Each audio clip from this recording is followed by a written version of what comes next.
Good morning. We are here for the HR Morning Show, and look at these two faces you don't usually see as co-hosts this morning. I'm back, excited to be here. Ron Fish is here, exciting new co-host, double duty together. How you doing, Ron? I'm doing good, Mike. I can't wait Good. to hang out. I know this is exciting. I'm finally ready to not have Danielle and all the cool kids over tell me how to do this. This is our show now. We get to run it the way that we want.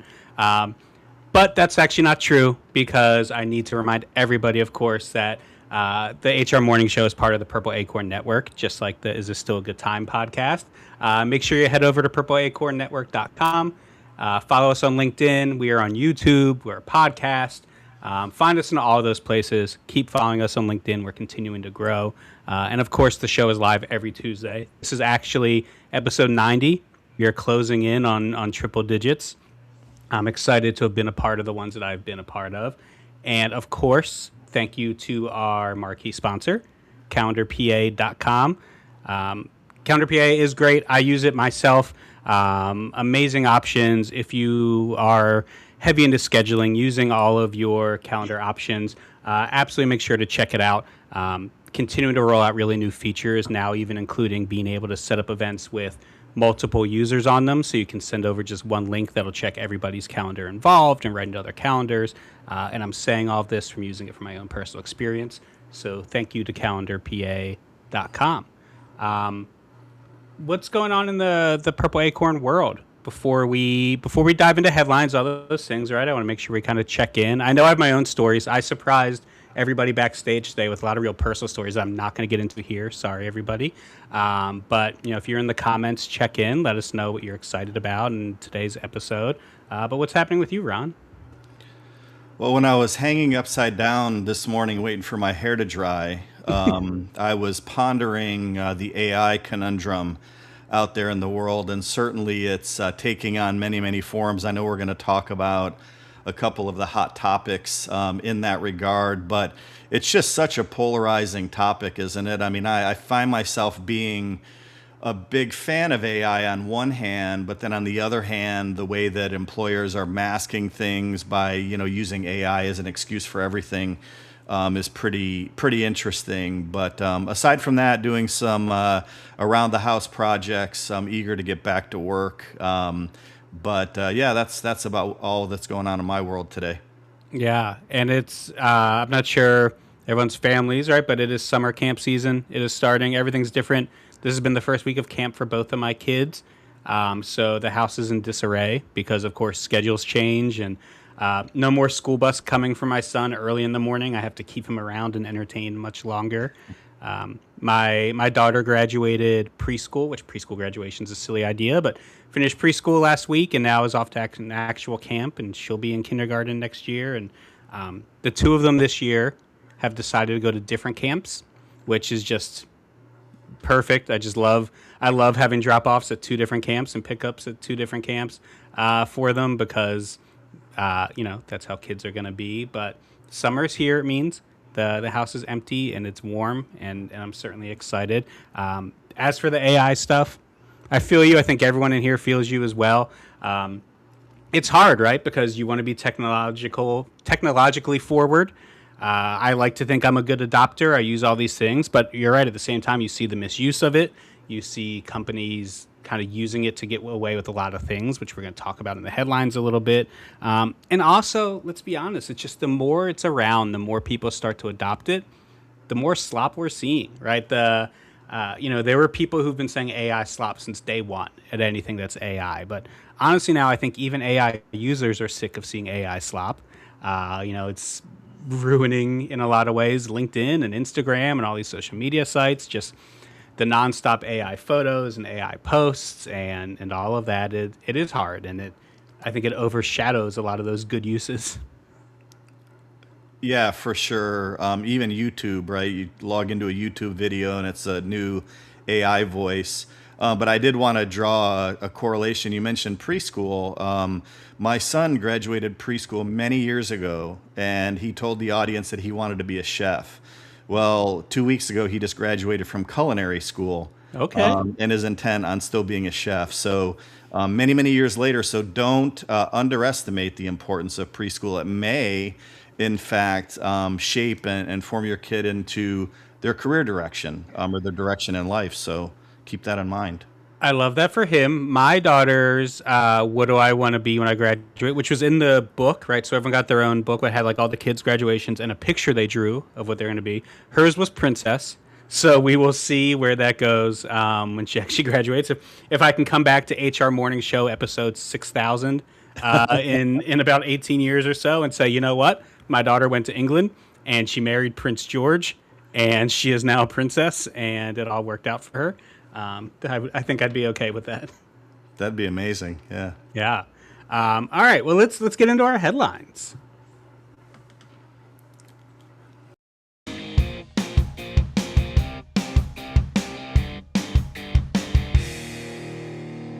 We have two good headlines this morning.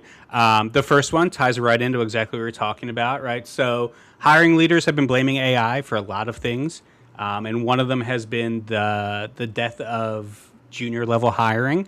And a new study has come out that's really said it's not AI that's killing junior level hiring. It is just remote work policies, boiling down to mostly managers saying hiring entry level people for remote work is too much work in training and onboarding and turnover.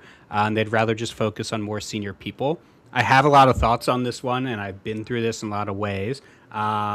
Curious your thoughts reading this. I mean, is it right? I think there's probably a lot of validity to it. I have definitely had a lot of success running talent acquisition programs where we had early in career or campus hiring, where we've hired individuals remotely. And if you have, I think the biggest problem is if you don't have the infrastructure set up for their success, that's a problem, right? If you're not engaged with the hiring managers, with them being in the process from the beginning, creating success plans. If you're just hiring interns to like wash your car, sort of thing, and do the administrative work, you're not creating a very compelling case for those students to come to your companies for internships or post grad or whatever the case may be. So I have had a lot of success in those programs when we've set it up correctly, doing it remotely. And in fact, we've done everything from virtual onboardings to actual on-site onboardings where we flew all of the new cohort of students in to do onboarding on-site to really set that impression and then let them disperse and work remotely. So I've seen a lot of success personally in my talent acquisition portfolios hiring in that regard. So I would definitely say the lack of remote work. It's funny how during COVID, everybody on LinkedIn was posting, I'm not sure about this remote work thing. I like to go into work now. All of a sudden, it's like 90% of everybody wants to work remotely, or at least a hybrid schedule. So it's really interesting to see that trend. But I definitely think that the culture today, out there in the market, it's affecting the entry level hiring without a doubt. Yeah, and I love where you started with this because I think this is really nuanced. I think there's a lot of stuff to talk about with it. But I love starting there because I don't think enough people ever look inward, right, or point the finger at actual companies here. Can we get into a ton about young people's work ethic? Sure, that's not generational, right? That's always existed. Or can we get into that it is harder, I think, to keep people motivated or trained or whatever? Of course. But the reality is most companies don't have good onboarding in place, even for non-remote roles. They don't have good training structures, right? That's an area that companies have stopped investing in and stopped spending money in as they've had to cut money out. There's no longer this idea of developing careers within a company, and that starts at an onboarding and starts with junior level people.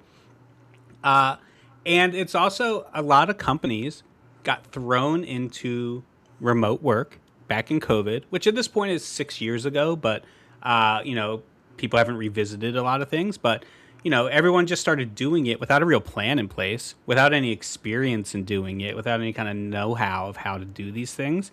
And I think what we're really seeing, and what this article and paper points to, starts with that systematic issue of nobody knows how to hire remotely. Nobody knows how to onboard or train, and they haven't taken the time to kind of do it right. And it becomes really easy to just blame job seekers and blame young people for it. And I think that's where a lot of these managers are kind of getting that opinion from. Yeah, I'd have to agree. I consider myself an OG of remote work. I've been doing it since, I guess I'll say it, 2005. I know I'm dating myself, but I've been working remotely consistently through that whole time period. So I've been able to hire remotely, run successful programs in the talent acquisition space, hire for organizations, hire thousands in my portfolio at some companies, and been able to do that very successfully. But I 100%, just want to recap on that topic of there's onboarding into the company, which is important, right? And most companies do a pretty decent job of that, but then they forget that there's that onboarding into the business that the individual is going to be working within. If they're entry level, is anybody helping them sort of find their way, or is it like, here's your laptop, good luck, which is many companies out there, or do they truly have an onboarding program that's going to sort of help them assimilate within the business that they're going to be supporting moving forward? And that's where the big miss is, in my view and in my experience. Yeah, no, 100%.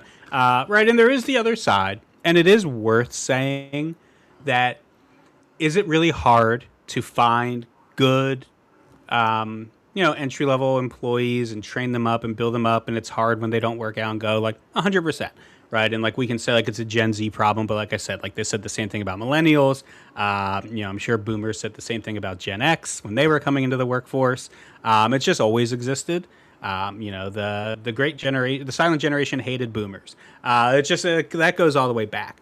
And it is hard. And there is a part of me that does say to young people a lot, you are better off finding an in-office job for your first couple years. Because I do think that some of that training is easier. Some of that learning is easier. It can become very easy to get lost when you're remote and early in your career and don't know those things.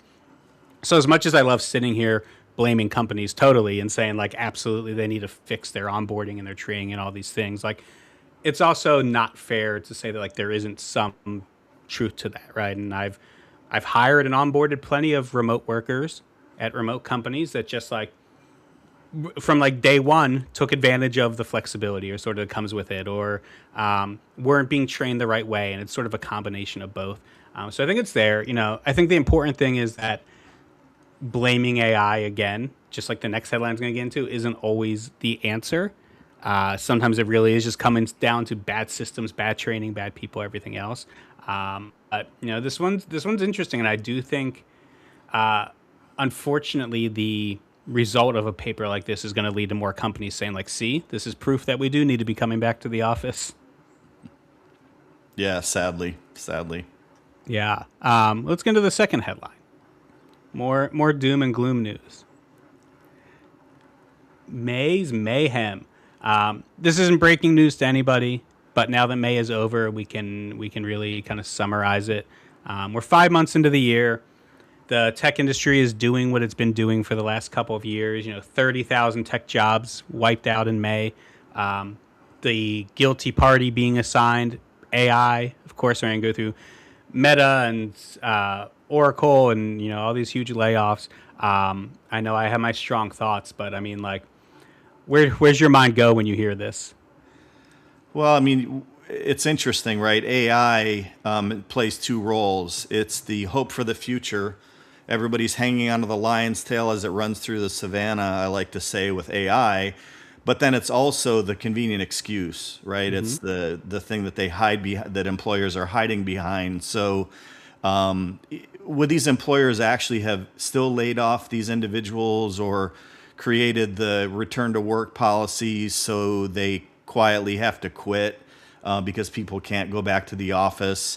It's really interesting to know how much of this is truly the impact of AI because they're replacing jobs, or at scale they're actually finding ways to be more efficient and don't need as many humans, sort of thing. So I've got a pretty strong opinion there, but as I mentioned earlier, I'm a proponent of AI. I mean, I support it. I feel like from the talent acquisition, recruiting, and HR space, It's going to help manage those high volume, low value tasks that take up so much of recruiters' days, so much of HRBP's days, where it can help manage those things and then provide a lot more time for those meaningful discussions with managers, with candidates, with the other stakeholders within the process where we're really handling those high value tasks. So yeah, I got a lot of thoughts around it, but that's sort of my immediate reaction looking at that. Yeah, and we've all been saying this, and I think everyone knows it, right? But it's almost like the media is the only people who can't say it. But like we all know it's the scapegoat, right? It's just sort of it's easy to say it's being replaced by AI. But anyone who's worked with AI, anyone who's worked in a company using AI, anyone who's done all this knows that there's very few actual roles that you can just get a piece of AI software and replace and become more efficient, right? And studies have shown this. It's actually making people a little bit more inefficient at work. It's leading to so much, like we talked about at the beginning, sort of like so much AI slop work coming in from a lot of people and just like not actually doing the things these companies say it is. But where the AI money is going is in all these companies just in an arms race to invest as much as possible and be first ones there. Right? Like Meta isn't replacing their workers with AI. They're just getting rid of their workers, giving more work to the people who work there, and then building more, data centers, and building into more infrastructure. And it's the same with Block, right? They said this is sort of replacing this work, but talk to any Block employees, and I have, and I won't, obviously put them on record here, but I have, right? And they're just doing more work from the people who were let go. AI didn't come in and sort of replace their work. This is investments going into somewhere different and, workers being kind of left to suffer for it. I don't know if you've talked to some of these people at this company, but I'm not actually seeing work replaced by AI yet. Oh yeah, I mean, I think I've had personal experiences with the Gen AI, various forums, Copilot, ChatGPT, Claude, etc., and none of them are perfect. I mean, I have found that with certain exercises, they do a great job. They help me be way more efficient. Other times, I have to prompt, reprompt, and re-re-re-prompt so many times that it's like I could have just done it myself and probably should have done it myself. So I'm definitely not. I think at scale, and we're talking about massive scale like a Meta, there probably will be the need to hire less humans because AI can fill the role of those, what I like to call those low value tasks. With that said, I think, if I have a talent acquisition recruiting team of 6 people, I'm probably not going to suddenly only need 2, right? Mm-hmm. But I might not need to hire somebody else because we become more efficient and hiring volume increases a bit and the recruiting team can handle more because a lot of the administrative side of it, a lot of those low value tasks are being managed by AI. But at scale, could be a little different. I don't think it's to the tune of 10% of your company, but certainly is, really interesting to see how companies are managing and maybe mismanaging this.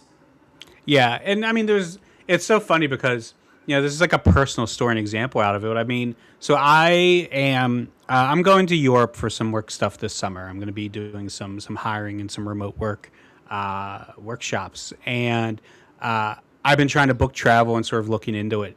And I used AI. I tried to use AI to sort of book the travel and find the best routes. I was like, I'll fly into different cities. I'll do all these things. Like, let's get creative a little bit with these things.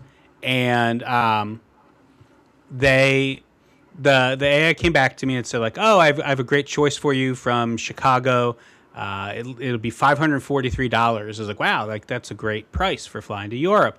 And it came back. And then at the end, it's just one thing to note. The Chicago departure is longer. It's 41 hours with 2 stops.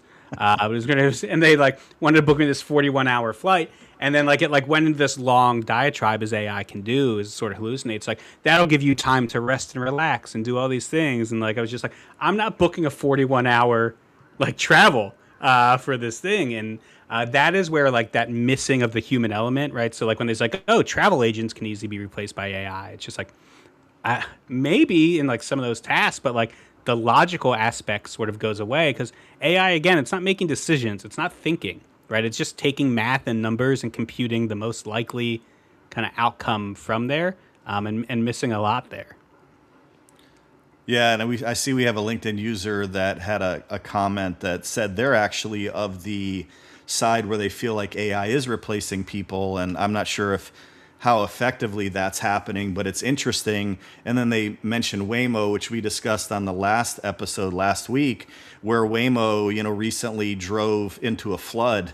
Took a turn down a road and drove into a flood because it wasn't something that was accounted for or planned for. I don't know if they have to put, an outboard motor on those things or flotation devices or what, but it still is not perfect. And I think the continued lawsuits are going to play a role as well. And I think maybe we'll get into some of that on this show today as well.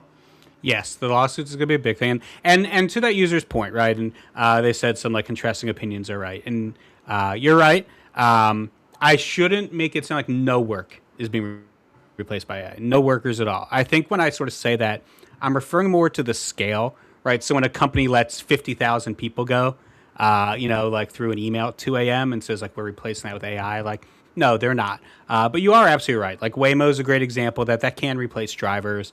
And as it goes, it's a little bit more efficiently. And you are going to see things like just sort of like people whose jobs are scheduling a lot of admin tasks being replaced. So it is not a 0% thing. I think where I talk is more on that scale we see, right? When you have these Anthropic and OpenAI CEOs coming out and saying we're going to replace or unemployment's going to hit 45% because of AI or things like that. Like I think that's where we're, letting people who aren't economists and just build an AI tool talk a little bit too much about this stuff and what I think is going to happen. But no, you're right. We have to kind of see where we're still heading. No one really knows. This is all changing very quickly, which is how they ended the comment, right? Like we're all just predicting and guessing based on what we see, but no one really knows for sure. But these are the headlines. These are what we're going to keep talking about in this world. This is, the news. It's what's out there. But let's bring more people in than just us and get to a friend and our first guest.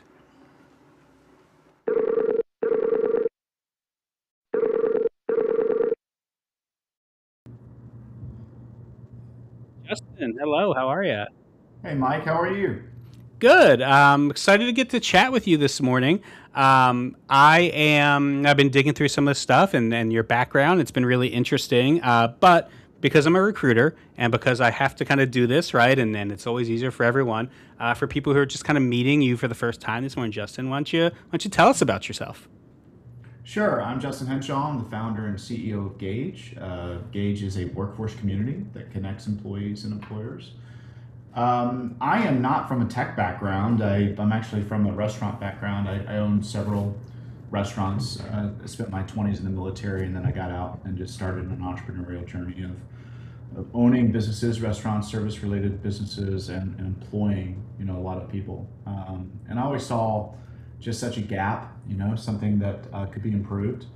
A better workforce with more credentials, more validation, more transparency, accountability for both the employees and the employers. And so a few years ago, I got to work on what we've built today. Cool. First of all, I love that opening line. You said it like it's almost like it doesn't make it as like relevant, but to me it makes it more like I love that you don't come from a tech background to do some of this stuff, right? Like, no offense to them out there, and I joke about them, and obviously I've been enough in with them as well. But like, we don't always need like tech bros coming up and building new tech software. I get message from tech bros all the time who tell me how they're going to fix hiring, but they have absolutely no real kind of experience or knowledge of how they're going to do it. They just know that they can. So you having a story of like, no, I actually like got into the weeds a little bit, did a lot of this stuff, and inspired me to try and do it. Like, sometimes I wish we'd hear that story a little bit more. Okay, so you owned restaurants, you were kind of going through there, and I'm sure that's where this frontline work stuff came from. So, you said it's about building kind of like community and kind of going there. How are you doing that? Well, I mean, I start with the problem, right? I mean, you have employees with, so this is frontline and shift and hourly work for the most part, right? So over 60% of our economy is Mm-hmm. frontline shift and hourly workers. By the way, the last that'll be replaced by AI. Mm-hmm. And kind of piggybacking on that other conversation, And I've seen them just kind of float around in nothingness, like literally no credentials, no way of proving and validating anything that they do, who they are, how they perform. And then I see businesses struggling, spending billions of dollars trying to find and identify these people that do really good work. So as the way I see it, it's the same problem. It's two sides of the same coin. How can employers identify those that do good work if the employers and the employees can't prove? And so I guess we dialed down into, kind of the bedrock of it and figured out a community would do this, right? And so the community we built actually pulled in several tools that exist today. We harness kind of the power of social media where people get to own their own data, their own profile, connect within a community. And then we add workspace management tools like messaging tools and management tools. And then we add in recruiting through like kind of an Indeed alternative. Then you put all that together, it's a pretty powerful tool. Yeah, no, that's great. And again, or like you said, 60% of the workforce is frontline workers, and we don't. But it gets maybe 10% of the conversation as we sort of talk about a lot of these tools and these things. And I'm guilty of it as well because it's not my life, it's not my experience, so I don't talk about it a ton. And I think that we let the conversation about these AI tools and how to fix hiring and how to fix work and be dominated by these stories about Meta and Oracle and Cisco and people like me who have just had email jobs my whole life, and don't really get out there and do the work that can't be replaced. So I love that. Well, AI definitely sucks the oxygen, right? I mean, it's just because it's such a huge disruptor in most. Well, I wouldn't say most, but a lot of industries, right? So you have to discuss it. And you have to talk about it, and there are ways to using AI. Even in this segment of the workforce, making your work more efficient and making the business better. But at the end of the day, I still believe in people, and I still believe that people need purpose and we need work. I don't look forward to the day where we're not needed anymore. You know what I mean? Mm-hmm. And so it's kind of when you're doing a tech startup, and as I said, I'm not from a tech background. Matter of fact, it's I didn't want to do this. I was like I had a solution, I built it within my own companies, but I was like, well, I guess I'm in tech now, and I didn't. But you get in there and you start pitching to investors and you're pitching your product and everybody's like, where's the AI? Where's the AI? And I'm like, well, we're kind of anti-AI. I hate to, say something so bold, but we still believe in people. We still believe that people are that just need good work. And if you have a vacuum of recognition, a vacuum of validation, then you have a pretty dismal workforce. And so all you have to do is just make sure you highlight those that do really good work, recognize them, celebrate them, lift them up, make sure that they have economic mobility, career growth, and then really magical things happen. Yeah. So you mentioned that, right? It's just sort of it's, we're failing frontline workers. We're not getting them the recognition. We're not kind of seeing it. How, we implement GAGE, how's it help them find, find those best workers? Right. So whenever you add credentials to anyone, you increase their worth, right? It's literally unlocking supply and demand, right? Employers are, desperate for people that really can prove that they do really great work. Problem is with this segment of the workforce that they're mostly transitory jobs. They just bounce around from job to job. Nobody checks references. Nobody answers the phone to check references. And it's literally just a vacuum of nothingness in regards to who is who, who does great work. And so the way we've built it is where completely free, where people, just like social media, where people can create profiles, built like a resume builder, build up their education, validate that work history by connecting to real places of business, and the businesses get to create profiles and workspaces, and then they connect within each other within that community. And between peers and managers and their employers, they get feedback, even customers, they're able to get feedback that all adds into their profile, which we love to call kind of the first validated work portfolio of your accomplishments. So it's literally validated information like, hey, this is who I am, this is what I can do. Look at this, comment that I got from my manager, look at this feedback that I got from my customers. This is who I am. And then they can use that for better job opportunities and higher pay. No, I love that because a couple of things is like one, it's right on top of your webpage, right? Like this ain't LinkedIn. One, like frontline workers tend not to be active LinkedIn users. In the same way, though, a lot of kind of these, like I said, email job workers are. And then I have this conversation a lot with them because I make a ton of content online aimed at job seekers, and I often hear frontline workers sort of show up and like the stuff I'm talking about like doesn't relate, right? They're just like, well, I can't get anyone to kind of reference this or go through this. I can't show off my work. I can't do these things the way people are talking about. So like I love this sort of idea of them having that, and it's definitely something that frontline workers are listening. They should be kind of finding that way to get on there. Well, we'll look at it this way. Like we are served by these people every single day. From their serving our coffee to our meals to fixing our streets and stocking our shelves, right? They serve us, but yet imagine, and we've all seen the 20% that does 80% of the work, right? The real high performers, high achievers. Well, how discouraging is that if you can't prove it? I mean, if you can't, if every time you go to another job, all of your information, your data, your performance, all of it disappears, and you start all over. And you could see how discouraging that is. But if you could prove what you do to your next job, which is your last job, then that unlocks some really awesome potential.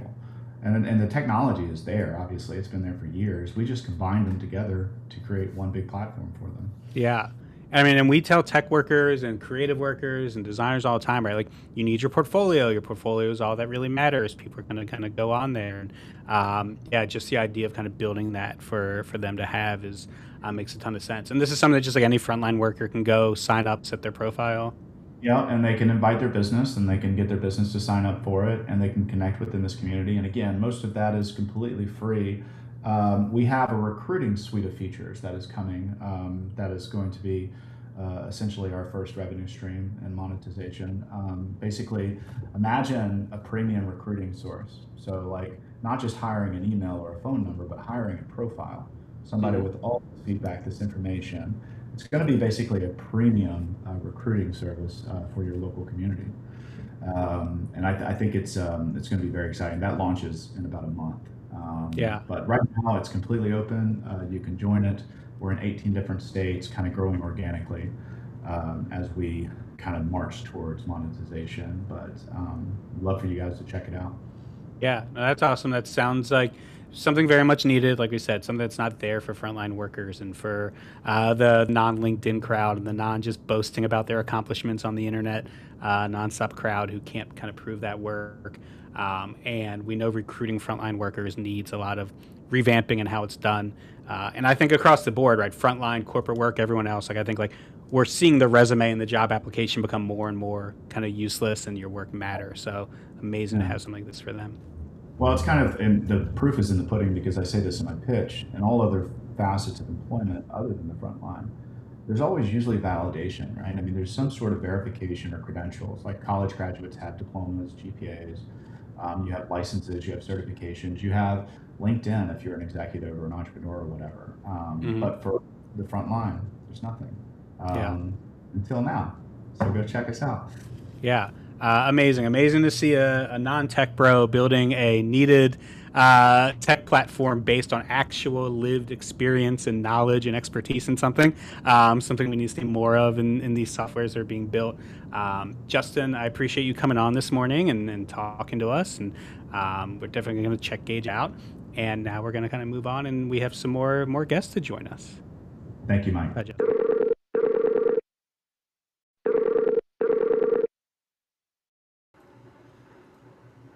Hi, Leah. How are you? I can't.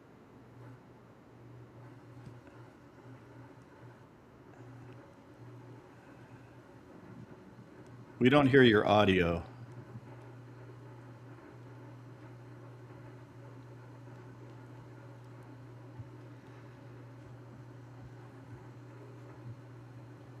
While we're waiting for Leah's audio, I'll just sort of do a brief intro. She is an attorney with some nice awards and accolades, recognitions, best lawyers one to watch in America.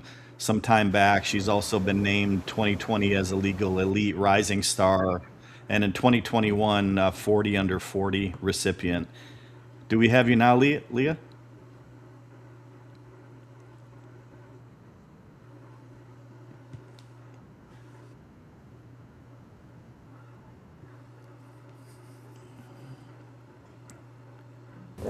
Can you hear me now? Yes, we got you now. Okay. All right. Sorry, it's not going to be as clear as the Yeti. But so, That's sorry about okay. that. We can hear you fine.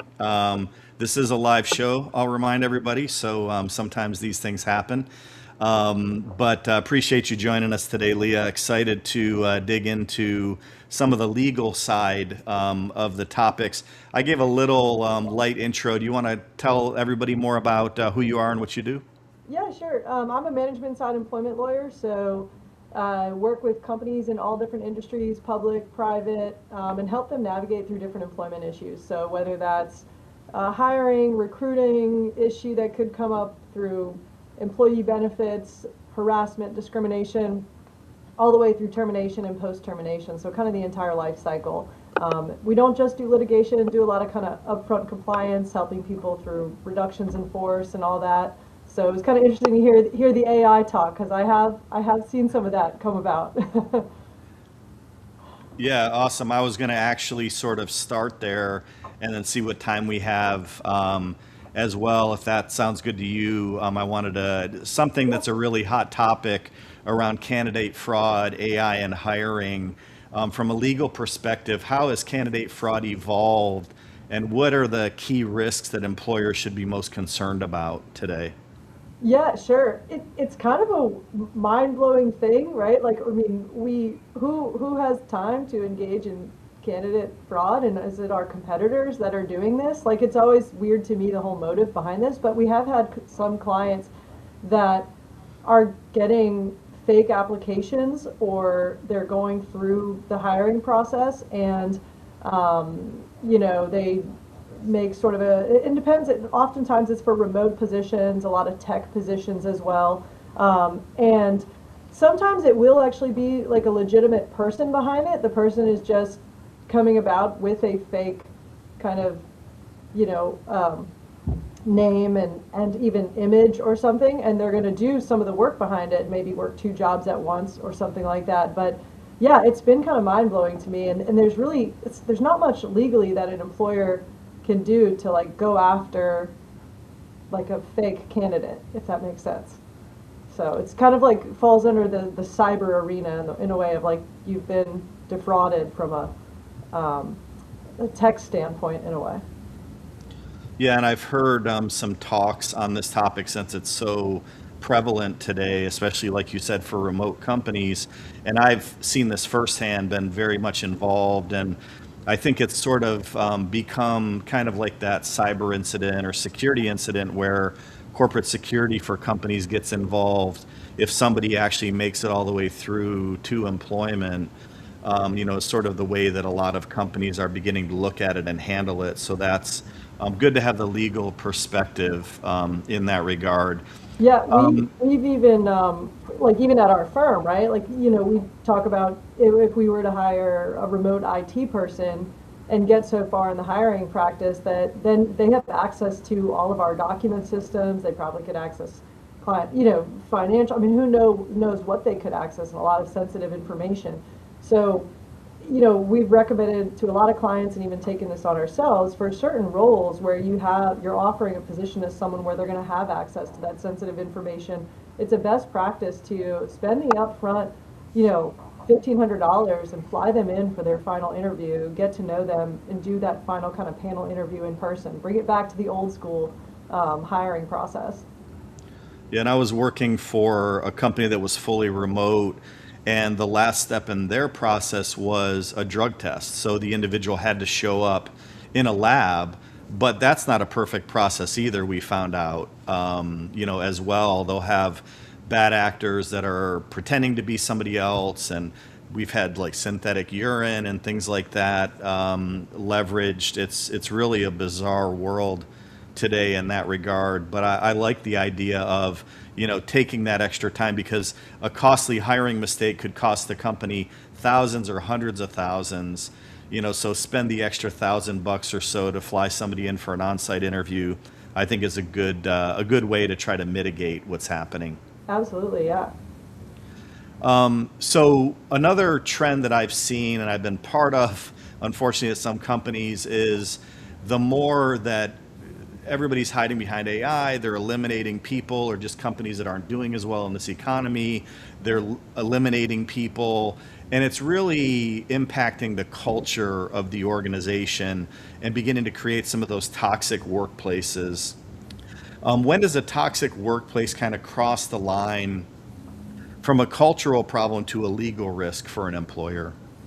Sure. Well, and I guess maybe in the sense that it's toxic that they feel the company is eliminating positions left and right, and so they're not really feeling that they're valued in some way, and so there's always kind of a threat. There's a company down the road here. I live in Richmond, Virginia, and there's a pretty large company down here, and they hire in huge. You'll see it one day in the paper. It's like, the company hires 100 new workers to start, and downtown traffic is miserable because everyone's trying to figure out where to go. And then the next week you see like the same company lays off 200 workers, right? And so you're just like, what is happening here? And it creates this toxic environment where people don't want to work there because at any minute they're like, they know that at any minute they could lose their job. And so why invest yourself, in a career when you could be safe one day and not safe the other day? And it has nothing to do with performance. It's just the company's mentality on kind of how they hire and get rid of people and kind of use people to manage their profit and loss in a way. So Yeah. So I don't really know in terms of when does it cross that line. I mean, I'd say in any sense, when people don't file legal claims against an employer because they actually have a viable legal claim. Oftentimes they file a claim because they perceive that they were a victim of something. And then this goes to ChatGPT or AI systems in a sense, when someone feels like an environment is toxic, now they'll go on to an AI platform and be like, here's what happened to me at work today, and the company's doing this, and my manager is saying this, and it's super toxic and blah, blah, blah. And my take is that AI kind of wants you to keep talking to it. So it'll tell you what you want to hear. And so it'll be like, oh, I'm so sorry to hear that. And you might actually be able to pursue your company for a hostile environment claim of some sort, right? And so then you'll see,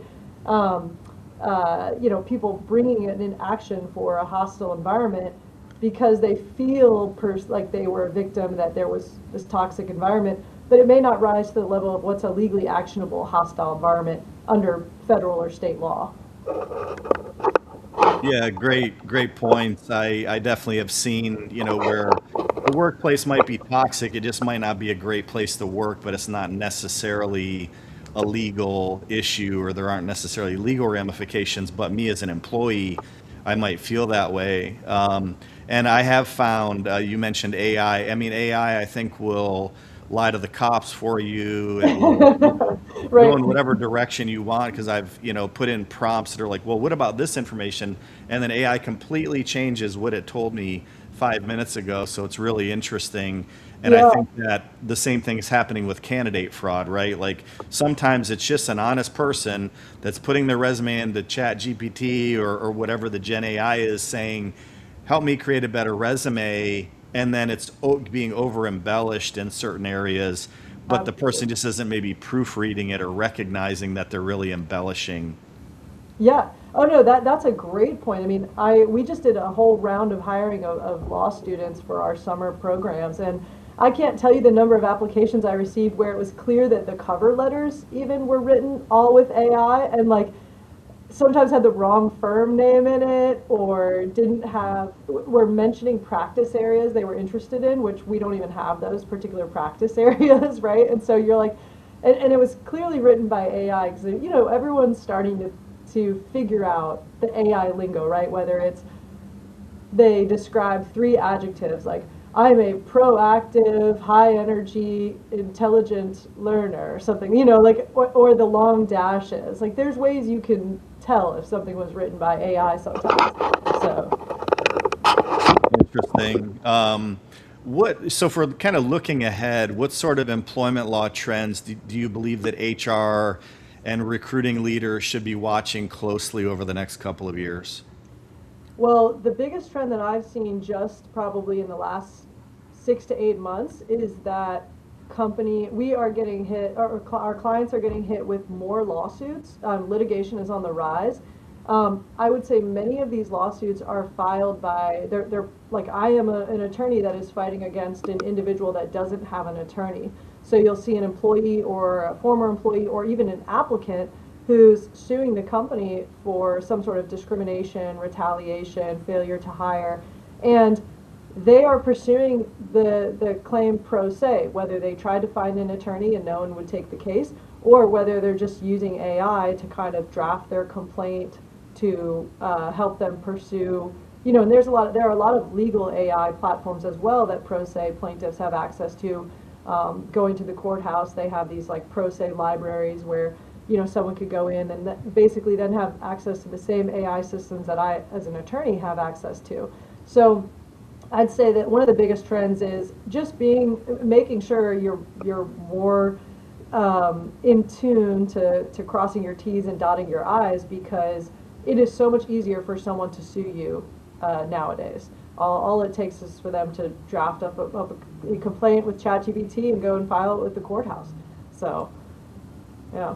My first 8 years of practicing, probably only had 2 lawsuits against pro se workers, and then in the last 3 years of practicing, I'd say I'm probably getting 12 to 15 a year.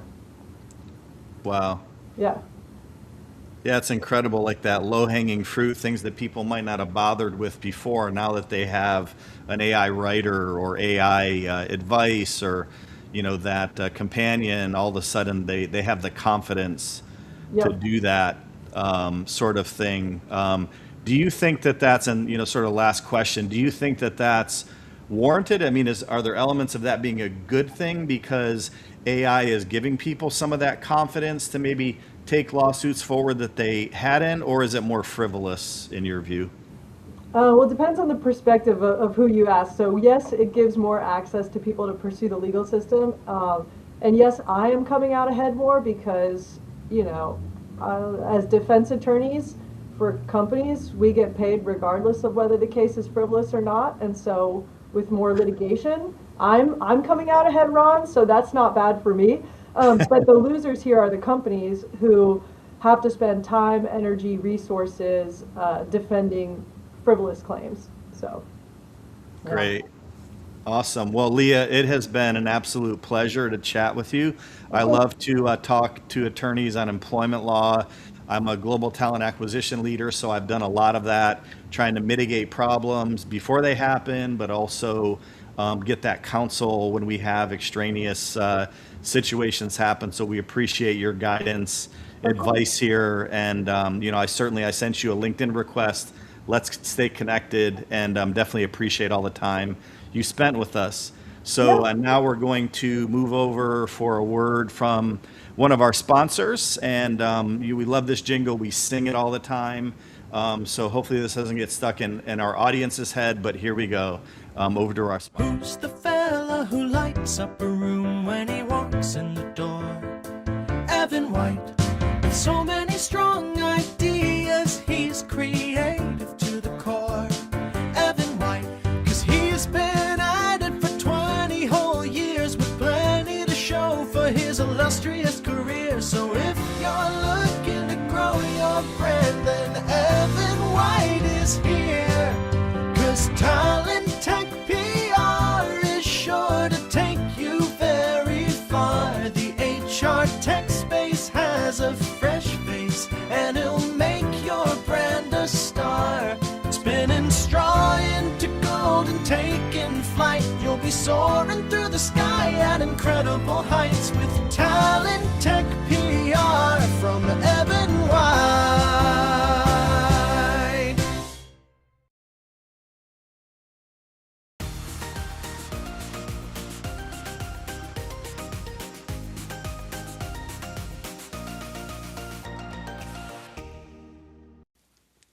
Good morning, beautiful people. Today's forecast is calling for cloudy skies and tough conditions for young job seekers.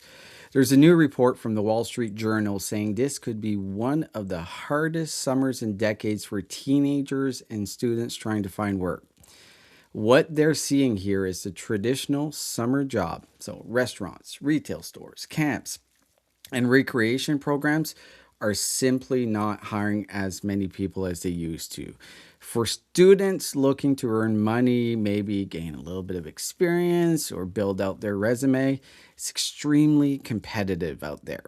So, for HR leaders and government officials, they should be paying attention to this because when hundreds of thousands of young people are competing for a limited number of summer jobs, it's not just a summer employment problem, it's really a preview of the future talent pipeline. The young people who struggle to get that first job also struggle to gain the experience, confidence, and skills that employees will be looking for a few years from now. And that creates some challenges because they're coming into the workforce not prepared as they used to be. There is a silver lining to this for employers that are struggling to find that talent. There is a very large pool of young workers.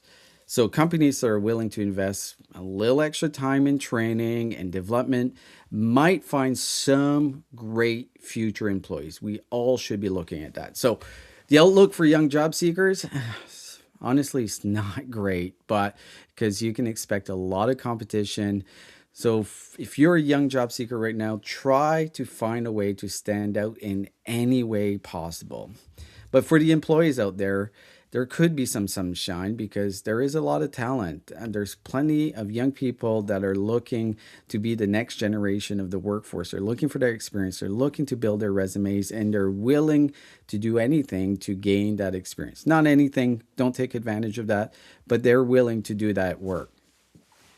So for now, for employers and job seekers, young job seekers, let's give the young kids a chance. They need those jobs and we need that next generation of young workers coming into the workforce. So that's your HR morning weather report. Let's get back to Ron and Mike. So I think this is a massive challenge. What we're seeing, like here in Canada, I'll use that example because it's very relevant to me. Unemployment rate for young people is around 15%. 15%. And that's 18 to 25. If we go to 16 to 20, like we're around 30% looking for summer jobs. Like I remember working in multiple kind of crappy, but probably the best experience in my life was those summer jobs. And it really prepared me for the workforce. So we got to do something. Is that the same thing in the US? Are you experiencing the same pain that we're seeing? So I haven't heard the numbers being that high, but I also wonder how the state of the economy is impacting. I think it's It is. easy to correlate some of these things with AI or correlate them with other trends when a reality could be that it's somewhat the state of the market, and then it's also being impacted, by these other outside elements. But haven't seen it be that high, certainly from that perspective. Is there a specific discipline, or is this more like office jobs versus frontline workers, or just kind of across the board surge? Well, from this article, they talk specifically about summer jobs. So they're talking about retail, hospitality, from anywhere from summer camps. Like I had a summer camp monitor job. It was so much fun, but they're just not hiring enough. My first job was actually after was retail, but here in Canada, if you go in retail, the majority are middle-aged people, and that I think stems exactly to what you're talking about, challenges in the economy. So they're trying to find any job possible, right? Which is unfortunately is locking out the young people that used to do these jobs in fast food and retail, hospitality, all those types of jobs. What's your take here, Mike? This boils down honestly to me. I brought this up earlier in one of the headlines, right? Companies are doing as much as they can to get away with like getting as much out of people as possible. Right. So like summer camps haven't gone away. Summer Mm. camps don't have less kids in them. They're hiring less people. Right. I live 10 minutes from Six Flags. I talk about it all the time. I love Six Flags. I have season passes. I pay for front of line passes. I go over by myself when my kids are at camp and just like have fun. Like I love Six Flags. And every year, and this year is the next year, has gotten worse in terms of just like less workers who are less trained. And we've gotten so used to, I think, blaming the young people, right? Just like, oh, these workers are lazy. They don't want to do it. Just like, whatever. It's just like, no, like, you're hiring less. Walk into any fast food restaurant, walk into any of these sort of service jobs, and there used to be 4 people at the counter, right, to sort of go, and now there's 2. And then those 2 people are incredibly overworked because there's just as many customers, there's still just as many. And I think the same thing we're creating the grown-up workers in the corporate world of putting more on them and spending less money on employees. We're just doing to teenagers now too. I agree completely with that. I think there is less workers. I think one of the challenges employers have with young workers is not that they don't want to work, because I know a ton of teenagers that are looking for summer jobs, Hmm. have applied to 100 retail stores or fast food and have not gotten a call back, and, which is shocking because we're hearing about all these stories that they're struggling to find workers. Yeah. Unfortunately, young people, the challenge is they have other activities, they have schooling, or like maybe not in summer, but the flexible work schedule has kind of disappeared. So if I'm running a franchise, a fast food franchise, if I'm getting older employees to apply, I'm probably going to hire them because I Hmm. don't need to be as flexible. The challenge in the US might be different than Canada. Canada is pretty clear. What the main challenge is immigration has tripled in the last couple of years, which has caused a challenge because a lot of those workers are going to work in those particular locations. It's no one's fault. It's just they're more reliable in the sense of flexibility and schedule, which is causing a challenges for teenagers that are looking for those jobs and need a little bit of flexibility, right? Yeah, I mean, it spills from all those things, right? It's just sort of like it's like any of these topics, right? There's not the one answer. It's not There is because they're not. doing this or doing that, right? Yeah, it's all these things. It's older workers having to, get whatever jobs they can get, which means Yeah. taking a lot of traditional jobs that teenagers got, and it's companies spending less money and hiring less people and having them work longer shifts and whatever else, and it's a tough economy, right? It's all these things that are happening, like the article mentions amusement parks are expecting to see less customers because Yeah. everything's expensive and gas prices are high and tickets are expensive, and less Good point. customers means hiring less employees, and it spills into a million different things, and then that leads to a ton of over applications and people struggling to hire and feeling like they can't, and also these companies are doing the same things that they do again in grown-up work. And I tell this story a lot, right? I mean, like I eat at a Raising Cane's and I watch someone interviewing for the job, and like they're the person sitting at the table and just like, well, why Raising Cane's? It's just like, come on, like, well, because like they can get paid the Yeah. $10 an hour you're paying to drop your chicken into the fryer and like serve your customer. Like they didn't choose it over Popeyes as like the place that they want to be. Like they probably also interviewed at Popeyes. And I just think that like also there's a little bit of like this sort of ridiculous idea of like what we expect out of teenagers looking for that summer job. Yeah. Instead of just like accepting like, no, they want to be here and do a summer job, like let them. Nonetheless, like whatever the problem is, we have to look at resolving. But the challenge that employers are going to see in the workforce is having a ton of people coming into the workforce not prepared. Hmm. And that's going to cause some challenges for the employers moving forward. This is something, in my opinion, is very serious. Like if we're not preparing the next generation of workforce, this is going to cause issues across the board, both in unemployment, but also just employers being very frustrated with new workers coming in and not having the patience and the trust to train these folks properly because they just haven't gained any work experience at all. Have either of you been to a drive-through with an AI attendant yet? Hmm. Yes. That's interesting, and I actually was like, well, this might be a job that AI can do okay because sometimes the regular attendants are maybe not the brightest, I don't know that that's the only job they do because they do other things while they're working the drive-through, but that was an interesting experience for me, and I found it not awful, I guess. So, interesting to see where there are jobs that might be replaced directly one-to-one by AI. But then I think even when we you will- have the Go ahead, Mike. even when you have the AI attendant, you still have to pull up to the window and like get handed the food by like the people making the food back there. So like Right. I wonder if that actually that couldn't have actually replaced anyone as much as just like hopefully letting that person be making the food or doing something else to sort of run it a little bit more efficiently. Like I hope their plan isn't have an AI attendant take the window or the order and then your food just be like sitting there like not prepared or like handed by someone too. Well, And AI making it maybe later, Yeah. right? Well, That we're could be- seeing there is examples of, I think there's in the US, there's this chicken shop that is using robots to basically complete the orders, like basically dip the fries in the chicken and take it out, basically do like 50% of the work in that case. In the long run, I don't think this is good. Like I know we're all companies are chasing profit, but there's also we have to look at the bigger picture here. People need to have a purpose. People need to earn a living, and this is definitely not going to help.